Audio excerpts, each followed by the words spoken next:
तो हेलो दोस्तों, जो मनीष कश्यप न्यूज रिपोर्टिंग छोड़कर नेता बनने निकले थे वो वापस आकर न्यूज रिपोर्टिंग ही कर रहे हैं। तो आखिर मनीष कश्यप न्यूज रिपोर्टिंग छोड़कर क्यों नेता बनने निकले थे और वापस क्यों खाली हाथ उनको लौटना पड़ा और फिर न्यूज रिपोर्टिंग कर रहे हैं, आइए इसके पीछे की सच्चाई हम जानते हैं। तो देखिए, मनीष कश्यप को नेता बनने में कोई इंटरेस्ट नहीं था और ना ही चुनाव लड़ने में। उनका अच्छा खासा जीवन चल रहा था, यूट्यूब पर वीडियो बनाकर पैसा कमा रहे थे वो। लेकिन जब मनीष कश्यप जेल गए थे और जेल में 9 महीना रहकर आए थे, तब उनको एहसास हुआ था कि नहीं, नेता बनने में भलाई है और नेता बनने का पावर कुछ अलग ही, क्योंकि उनको तेजस्वी यादव जी ने जेल में डलवाया था। तो इसी बात को लेकर मनीष कश्यप चुनाव लड़ने के लिए रेडी हो गए। उन्होंने चुनाव का ऐलान भी कर दिया और जनता भी उनके सपोर्ट में खूब आई। भाई साहब, जनता भी उनको पूरा फुल सपोर्ट कर रही थी और फुल प्यार दे रही थी। जनता का पूरा मूड ही था कि अब की बार मनीष कश्यप को जिताना ही। लेकिन तभी बीच में एंट्री होती है मनोज तिवारी की। अब जैसे ही मनोज तिवारी ने मनीष कश्यप के रैली में इतनी सारी भीड़ दिखी तो उनको लगा कि हमारा प्रत्याशी वहां से हार जाएगा। तो मनोज तिवारी ने मनीष कश्यप का मम्मी को कॉल लगाया और बोला कि अपने बेटे को बीजेपी ज्वाइन करवा दो, और उसकी मम्मी राजी भी हो गई। फिर बाद में मनोज तिवारी मनीष कश्यप के घर पर आते हैं और मनीष कश्यप और उनकी माँ और मनोज तिवारी दिल्ली के लिए निकल पड़ते हैं। और दिल्ली पहुंचते ही मनीष कश्यप को बीजेपी ज्वाइन करवा दिया जाता है और उसके बाद मनीष कश्यप बीजेपी के प्रचार में जोरों शोरों से भिड़ जाते हैं। और जैसे ही मनीष कश्यप बीजेपी के प्रचार में भिड़ जाते हैं, तब तक इनका पत्रकारिता खत्म हो चुका था और इनका चैनल का रीच पूरा डाउन हो चुका था। और उसके बाद एक वीडियो ऑडियो बनाना छोड़ दिए थे और लग गए थे अपने चुनाव प्रचार में।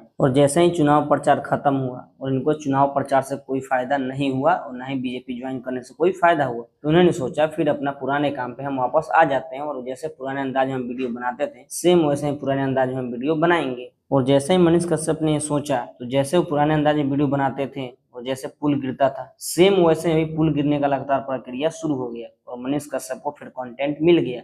और जैसे वो पहले सरकारों से सवाल पूछते थे और दिखाते थे वीडियो बनाकर, देखिए भ्रष्टाचार हो रहा है, सेम वैसे ही वीडियो बनाकर वो दिखा रहे हैं और पूछ रहे हैं। जबकि मनीष कश्यप ने बीजेपी ज्वाइन किया है और बिहार में बीजेपी की सरकार है, फिर भी मनीष कश्यप वीडियो बनाकर सवाल पूछ रहे हैं कि ऐसा भ्रष्टाचार क्यों हो रहा है और पुल बार बार क्यों गिर रहा है और इतने सारे पुल क्यों गिर रहे हैं बिहार में। तो मनीष कश्यप का अपना अंदाज गया नहीं है, मनीष कश्यप का वही अंदाज है और वो कम बैक कर चुके हैं। लेकिन बीच में मनीष कश्यप के फैंस मनीष कश्यप से नाराज हो गए थे, क्योंकि अपना पत्रकारिता छोड़कर बीजेपी ज्वाइन कर लिए थे और चुनाव लड़ने का ऐलान कर दिया था। ऐसे पब्लिक उनसे नाराज नहीं होती अगर वो बीजेपी ज्वाइन नहीं करते तो। लेकिन ठीक है, गलती सबसे होती है, लेकिन सुबह का भूला शाम को घर वापस आ जाए तो उसको भूला नहीं कहते हैं। शायद मनीष कश्यप को अपने गलती पे एहसास बहुत सारा होगा, तो वापस आ चुके हैं अपने पत्रकारिता में।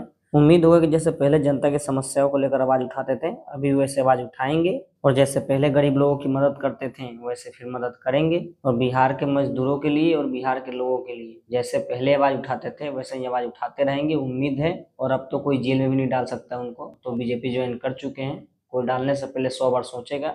तो आप लोगों को मनीष कश्यप के बारे में क्या कहना है, आप लोग नीचे कमेंट कर जरूर बताएं और फिर मिलते हैं किसी नए वीडियो के साथ। तो आज के लिए बस इतना ही।